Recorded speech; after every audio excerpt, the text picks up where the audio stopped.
পরে ছবি খারাপ হবে আমাদের এত ভালো প্রোগ্রামে আসি নাই দোষে হবে প্রোগ্রামে বুঝছো ওর পারফরম্যান্স হবে ভালো আসলাম তো দেখি যে কাট কিন্তু সবাই পোস্ট দিচ্ছে কিন্তু ভিডিও হচ্ছে ভিডিও আচ্ছা তাহলে তো একটু কথা বলা যায় না যায় অসুবিধা নেই এটা ভালো বলছে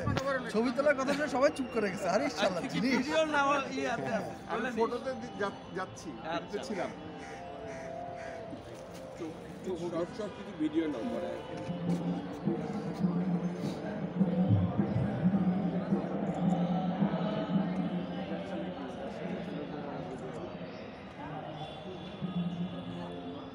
আয় কি আছিস মোটামুটি ওই ক্লাবের ম্যানেজমেন্টই ক্যামেরা লাগাইছে এখানে পোলাপান্তি বেশি বদমাইশ নাকি দেখ না ক্যামেরা লাগাইছে 4টা ক্যামেরা লাগাইছে 4টা দেখ না ছেলে মেয়ে অলরেডি ছেলে মেয়ে